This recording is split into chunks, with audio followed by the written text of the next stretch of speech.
여러분 가끔 이런 생각 해보신 적 있습니까? 하나님이 나를 보시면 뭐라고 말하실까?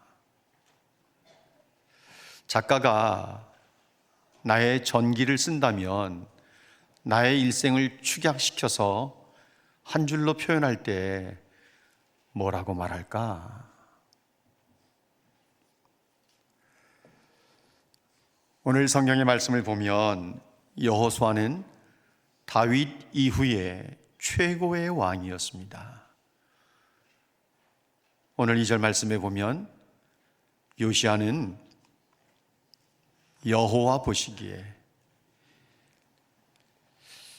이게 초반부터 설교가 이상하게 나가면 여러분 헷갈리실 수 있어요. 그렇죠? 제가 만일 단어를 잘못 말한다, 그러면 정신 차리고 바르게 알아들으세요. 네. 요시야는 여호와 보시기에 정직하게 행했다. 이것이 요시야에 대한 평가예요.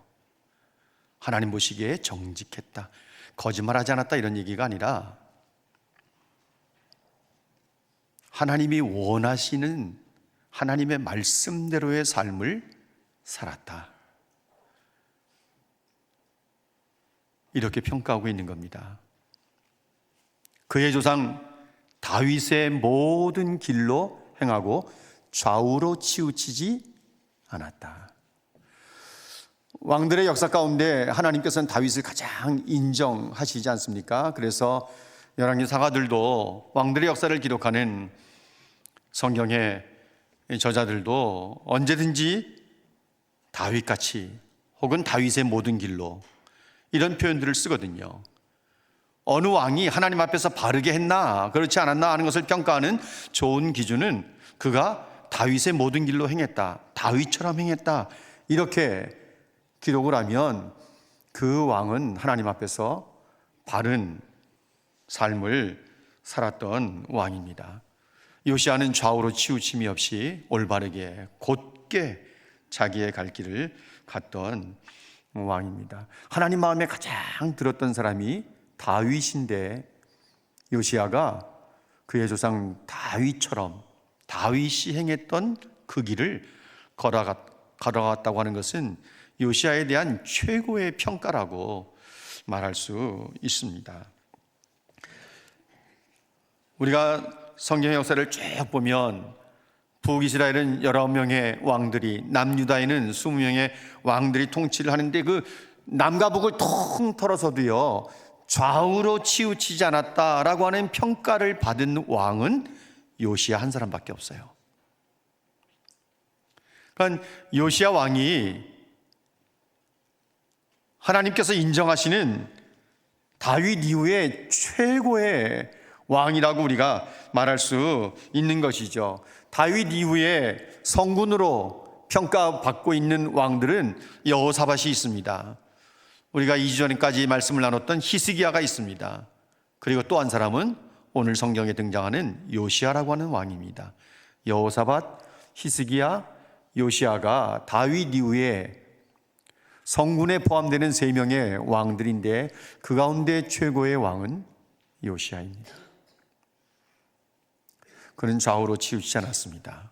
우리가 읽진 않았지만 열왕기하 23장 25절 말씀 화면에 띄워주시면 여러분 한번 보시기를 바랍니다. 요시야와 같이 마음을 다하고 뜻을 다하고 힘을 다해서 모든 율법을 따라, 모세의 모든 율법을 따라 여호와께로 돌이킨 왕은 요시야 전에도 없었고 요시야 후에도 없었더라. 이 말씀을 근거해서 오늘 말씀의 제목을 잡았습니다. 요시야와 같은 왕이 없더라. 요시야 이전의 왕들을 두루 살펴도 요시야 같은 사람이 없었고요, 요시야 이후에 여호아스, 여호야긴, 시드기야, 그의 아들, 그의 손자, 그의 아들 그 누구도 요시야 같이 못했고, 요시야 뒤에 등장하는 왕들은 유다를 망하는 길로 인도해간 왕들에 지나지 않습니다. 이 요시야가 나이 8살의 왕이 되었습니다. 어떻게 8살의 왕이 되었을까? 그 할아버지가 므낫세였는데, 므낫세가 55년 통치하면서 49년 동안을 하나님 마음에 안 들게 살았습니다. 하나님께서 진노하실 수밖에 없고 심판하실 계획을 이미 세우시고 작정을 하셨습니다. 하나님의 마음을 돌이킬 재간이 없습니다. 그런데 하나님께서 므낫세에게 본때를 하나 보여주시는데 그게 뭔가 하면 아수르의 지휘관들에게 므낫세 왕이 포로가 되어서 아수르 땅으로 끌려갔습니다. 쇠사슬에 결박되어 끌려가면서 므낫세가 하나님 앞에 기도하기를 시작합니다. 자기 마음을 낮추고 겸손하게 하나님 앞에 기도하기를 시작할 때 하나님께서 므낫세를 긍휼히 여기셔서 다시금 예루살렘으로 돌아와 복위를 시켜주셨습니다. 왕의 자리에 다시 앉게 해주셨습니다. 그때 므낫세가 깨달은 게 뭔가 하면 여호와가 하나님이시구나 하는 것을 깨닫고 55년 통치하는 기간 동안에 49년을 그렇게 살다가 포로로 끌려왔다가 다시 왕의 자리에 앉은 다음에 정신을 차리고 그 뒤로 약 6년 동안을 하나님 앞에 바르게 살려고 부단히 애를 썼습니다. 산당을 다 없애버리고 그 우상들을 다 깨뜨려버리고 하나님 앞에 백성들에게 여호와를 섬기라고 명을 내리기도 하고, 그러면서 세상을 떠나고 그 아들 요담이 왕의 자리에 올라 통치하면서 아버지 므낫세가 마지막 6년 동안에 바꿔놓은 나라를 다시 원위치시켰습니다. 산당을 건축하고 우상을 숭배하면서 온 나라를 우상 숭배하는 나라로 요담이 만들어버렸습니다. 신하들이 보다 참다 못 참고 그가 왕의 자리에 오른 지 2년 만에 암살해버리고 맙니다. 그래서 갑작스럽게 요시야가 8살에 왕의 자리에 오르게 된 것이고요. 8년이 지난 뒤에 16살, 15살, 16살쯤 되었을 때에 그때부터 그가 하나님을 찾기 시작합니다. 그전에는 나이가 어려서 하나님을 찾지 못했던 것이 아니라 본격적으로 자기의 신앙을 가지기 시작했습니다. 그리고 왕이 된 지 12년이 되던 해에 나이 20살 되던 때부터 유다와 예루살렘을 정결하게 만들어가기 시작했습니다. 종교 개혁을 하기 시작한 것이죠. 그것이 이제 23장 4절 이하의 말씀에 자세하게 나오기 시작하는데, 여러분 열왕기하 23장 4절 말씀을 좀 보시기를 바랍니다. 이 말씀을 보시면 요시야가 어떻게 행했는지 잘 보여주고 있습니다. 그가 이제 본격적으로 유다와 예루살렘을 개혁해 나가기 시작하는데, 바알과 아세라와 하늘의 해와 달과 별들을 섬겼던 모든 우상들을 다 파해버리고 맙니다. 그리고 그들을 섬겼던 자들, 제사장들을 다 폐해버리고 맙니다. 그러면서 5절 말씀에 보시면 옛적에 유다 왕들이 세워서, 유다 왕들이, 다윗의 후손인 유다 왕들이 우상을 숭배했거든요. 옛적에 유다 왕들이 세워서 유다 모든 성읍과 예루살렘 주위의 산당들에서 분향하며 우상을 섬기게 한 제사장들을 폐해버리고, 5절 말씀에 또 한 번 반복되는 거죠. 바알과 해와 달과 별대와 하늘의 모든 별에게 분향하는 자들을 폐하고, 여기 별대가 뭔가 하면 별자리를 보면서 점을 치는 사람들을 가리키는 것입니다. 별자리를 별대라 이렇게 표현하고 있어요. 이 별자리를 보면서 점을 치는 사람들이 성전 안에 여전히 버젓이 있었어요. 그래서 그들을 다 폐해버리고 맙니다. 그러면서 이 종교개혁이 아주 본격적으로 진행이 되는데, 7절 말씀에 보면요, 예루살렘 성전에 성전 그것도 가운데 남창의 집을 헐었으니, 남창이 뭡니까? 남자 창기예요. 보통 신전이 있는 곳에는 남자들이 제사를 드리러 왔다가 거기에 있는 여자 창기들과 함께 몸을 섞고 자기들이 섬기는 신을 즐겁게 해드린다 이러면서 타락을 하게 되었는데, 예루살렘 성전 가운데 남창의 집을 지어놓은 거예요. 남자 창기들이 있는 거예요. 이게 여러분 상상을 초월하는 거죠. 그러니까 유다와 예루살렘이 얼마나 타락하고 부패했는지 이 7절 말씀 한 구절 속에 다 들어있다고도 볼 수 있어요. 정말 타락하고 요즘 우리말로 한다면 갈 때까지 다 간 거죠. 그런데 이 모든 것들 다 헐어버리고 맙니다. 여기서 잠깐 우리가 막간의 시간을 갖는다면 어떻게 요시야가 이런 개혁을 할 수 있었을까 하는 것입니다. 요시야는요, 주전 640년부터 609년 사이의 왕입니다. 31년을 통치했으니까. 근데 그때 국제 정세를 좀 살펴볼 필요가 있어요. 그때까지 이 고대 근동 지역의 막강한 패권자는 아수르였습니다. 아수르가 주변 모든 나라들을 다 손에 쥐고 쥐락펴락 하고 있었거든요. 아수르의 마지막 대왕이 누구였는가 하면 아술바니발이라고 하는 사람인데 주전 627년에 그가 죽고 맙니다. 그래서 아수르가 리더십에 큰 위기를 맞을 때는 이때다고 생각하고 바벨론이 그 1년 뒤에 주전 626년에 아수르로부터 독립을 선언하고 메데라고 하는 나라와 동맹을 맺어서 아수르를 밀어내기 시작합니다. 그래서 아수르의 수도 니느웨를 주전 612년에 함락을 시켜버리고요. 주전 609년에 아수르는 역사의 뒤안길로 사라지게 됩니다. 그때 주전 609년까지가 요시야가 통치했던 기간입니다.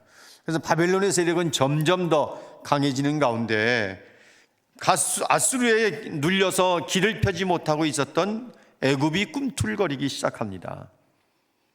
그런데 요시야는요, 애굽도 의지하지 않고 아수르도 의지하지 않고 바벨론도 의지하지 않습니다. 오직 하나님 한 분만을 의지합니다. 그러면서 종교개혁을 진행시켜 나가는 거예요. 그런 가운데 바알과 아세라와 해와 달과 별들을 섬기는 모든 그 신전들, 제단들을 다 부숴버리고 우상을 깨뜨려버리고 제사장들을 폐위시켜버리고 폐하고 심지어 성전 한가운데, 예루살렘 성전 한가운데 있는 남창의 집을 헐어버리고, 이제 10절 말씀을 한번 좀 보십시오. 왕이 또 흰놈의 아들 골짜기에 도벳을 더럽게 하여, 이곳에는 몰렉이라고 하는 암몬의 신에게 제사를 드리는데 제사 방법이 뭐예요? 자식을 제물로 삼아서 불로 태워 죽이는 거예요. 하나님을 섬기는 유다 백성들이 이런 짓거리를 참 많이 했거든요. 몰렉을 섬기는 거예요. 왕들도 그렇게 했으니까 백성들은 더 말할 것도 없는 거죠. 그러니까 요시야가 흰놈의 아들 골짜기에 도백이라고 하는 것을 더럽게 만들어버려요. 그래서 몰렉이라고 하는 암몬 신에게 더 이상 제사를 드리지 못하게 하는 거죠. 인신 제사를 드리지 못하게 만들었어요. 더럽게 한다. 더럽게 하는 것이 무슨 뜻인가? 부정하게 한다, 이렇게 말하기도 하는데 더럽게 한다는 것이 무슨 뜻인가? 거기서 더 이상 제사를 드리지 못하게 만들었다는 의미는 분명한데 더럽게 한다는 것이 뭔가? 그 당시 더럽게 하는 주요한 방법들은 뭔가 하면요, 이제 23장 열왕기하 23장 14절 말씀을 보시면 이렇게 말합니다. 왕이 또 석상들을 깨뜨리며 아세라 목상들을 찍고 사람의 해골로 그곳에 채웠더라. 그것을 더럽게 부정하게 만드는 방법 가운데 하나가 죽은 사람의 뼈를 그곳에 묻어버리거나 그곳에 갖다 던져놓는 거예요. 16절 말씀 보실래요? 16절 말씀 보시면 요시야가 몸을 돌이켜 산에 있는 무덤들을 보고 보내어 그 무덤에서 해골을 가져다가 제단 위에서 불살라, 그렇게 하여 그 제단들을 부정하게 만들어 버렸어요. 더럽게 만들었다는 거죠. 이거는 세 번역으로 지금 여러분들에게 소개하는 건데, 그 제단들을 개정개혁판에는 더럽게 만들었다 그랬어요. 더럽게 만드는 또 하나의 방법이 뭔가 하면 죽은 사람의 뼈를 그곳에 묻거나 그곳에 갖다 던지는 것인데, 이 죽은 사람의 해골을 불태워서 재를 만들어 가지고 잿가루를 뿌리는 것도 그것을 더럽게 만드는 거예요. 그래서 그곳에서 더 이상 제사를 드리지 못하게 하는 거죠. 이런 일들을 한 것입니다. 그것뿐만이 아니에요. 여러분 11절, 12절, 13절, 14절 말씀을 쭉 스케치해 보십시오. 11절, 12절 말씀에 보면 유다의 여러 왕이, 그 당시 왕들이 섬겼던 우상 가운데 대표적인 우상이 뭔가 하면 태양신이에요. 믿고 싶지 않은데 사실이거든요. 태양을 위해서 드린 말들을 제하여 버렸다. 여기 태양을 위하여 드린 말들이라는 살아있는 말이 아니라 말 동상을 만들어 놓은 거예요. 태양신을 숭배하기 위해서 하나의 말을 동상으로 만들어서 도구로 사용하고 있었던 것이죠. 그런데 그 모든 것들을 다 없애버리고 말았어요. 태양 수레도 불태워버리고 말았어요. 12절 말씀에 보면 또 유다의 여러 왕이 아하스 왕의 다락지방에 세운 제단들, 므낫세가 여호와의 성전 두 마당에 세운 제단들을 다 헐어버리고 그것들을 이제 빻아서 가루를 만들어서 기도는 시냇가에 뿌려버리고, 유다의 여러 왕들이 이런 짓을 한 거죠. 그런데 13절 말씀 보면 까음으로 칠만한 이름이 하나 등장합니다. 그가 누군가 하면 솔로몬이에요. 예루살렘 앞에는 멸망의 산이라고 하는 이름을 가지고 있는 곳이 있는데 그 오른쪽에 산당들을 세워서 더럽혔어요. 그런데 이 산당들은 누가 만들었는가 하면 솔로몬이 자기 와이프들을 위해서 만들어 놓은 거예요. 시돈 여인을 아내로 취해서 아스타롯이라고 하는 우상의 산당을 만들어 놓고, 모압 여인을 취해서 그모스라고 하는 신을 숭배하도록 산당을 만들고, 암몬 자손의 여인을 취해서 밀곰, 몰렉이라고 하는 우상을 숭배하는 산당을 만들고, 이 모든 것들을 다 없애버린 거예요. 누가 만들었다고요?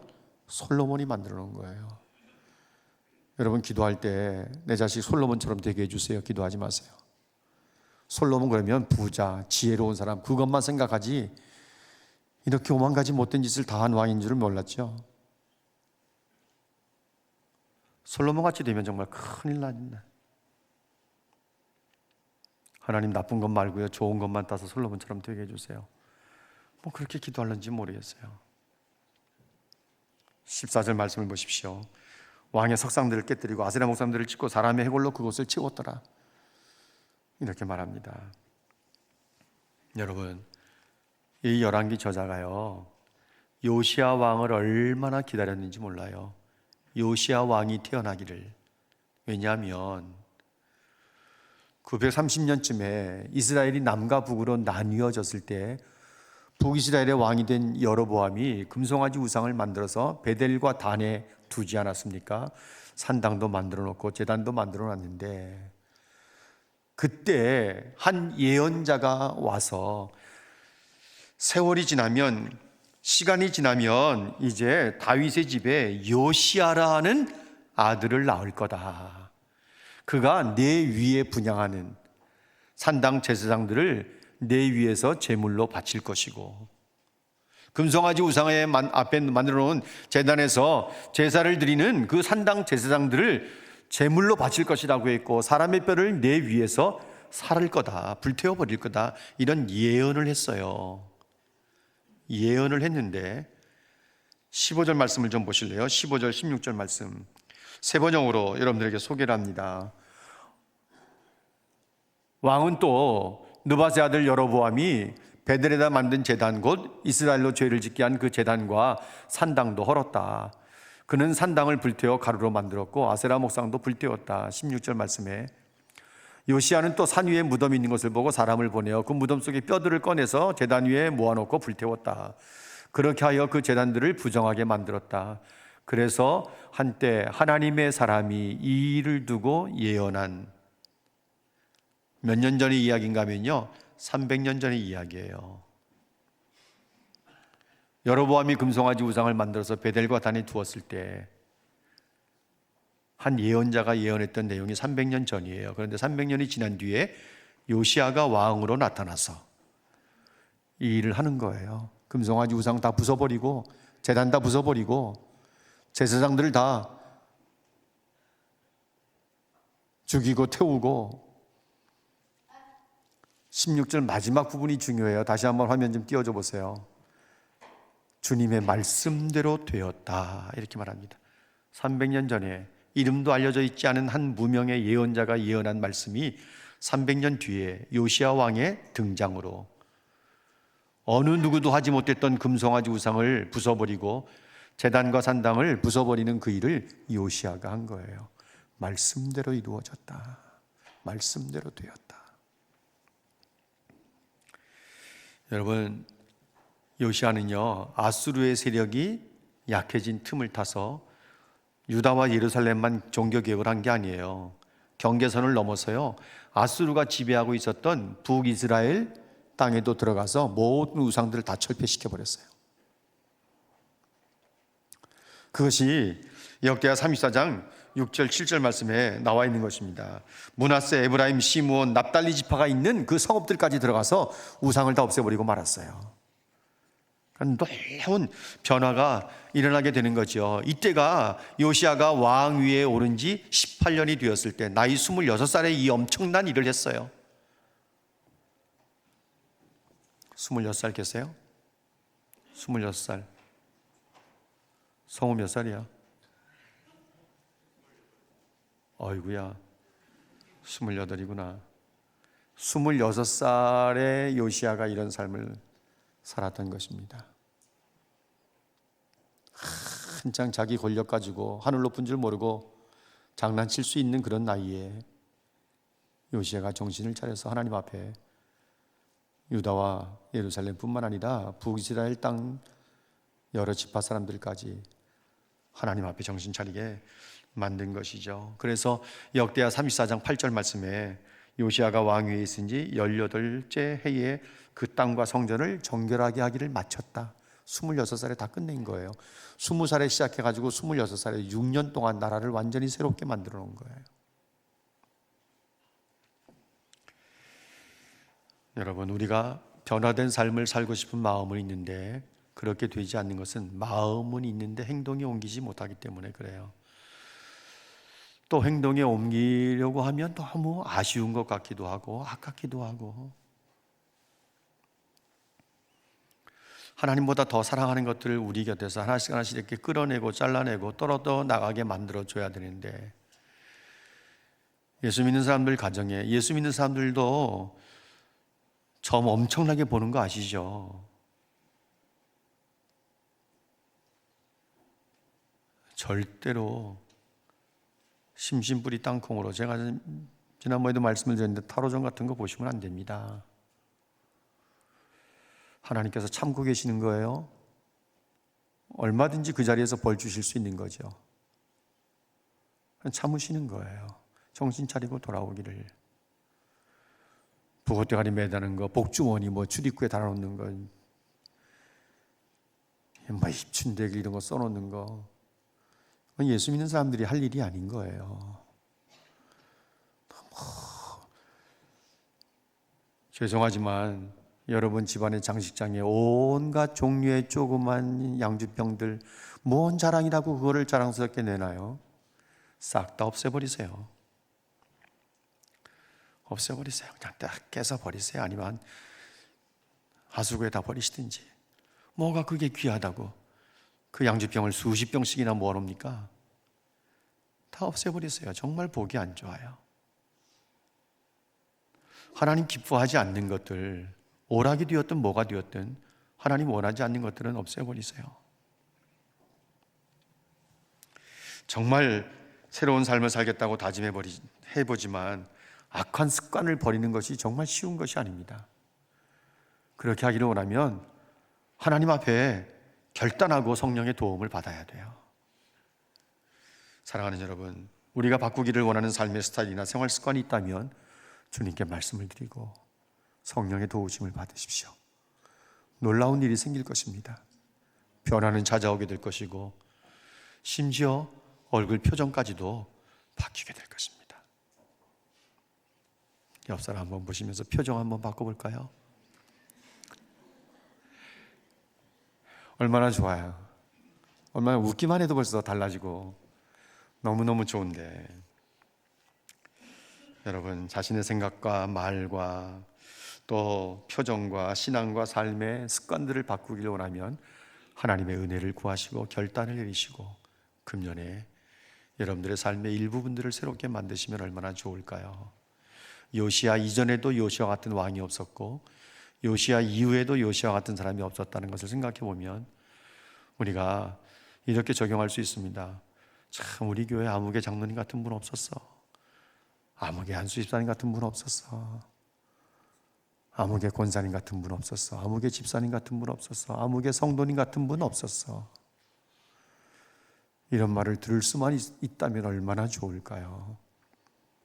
그렇게 되면 하늘이 기뻐할 겁니다. 하나님이 기뻐하실 것이고, 우리 개인적으로는 굉장히 자랑이 될 것이고, 가문의 영광이 될지도 모릅니다. 이왕이면 하나님이 원하시는 삶을 사십시다. 결단하면서 하나님이 기뻐하시는 삶을 살아내시는 하나님의 백성들이 되시기를 주님의 이름으로 축복합니다.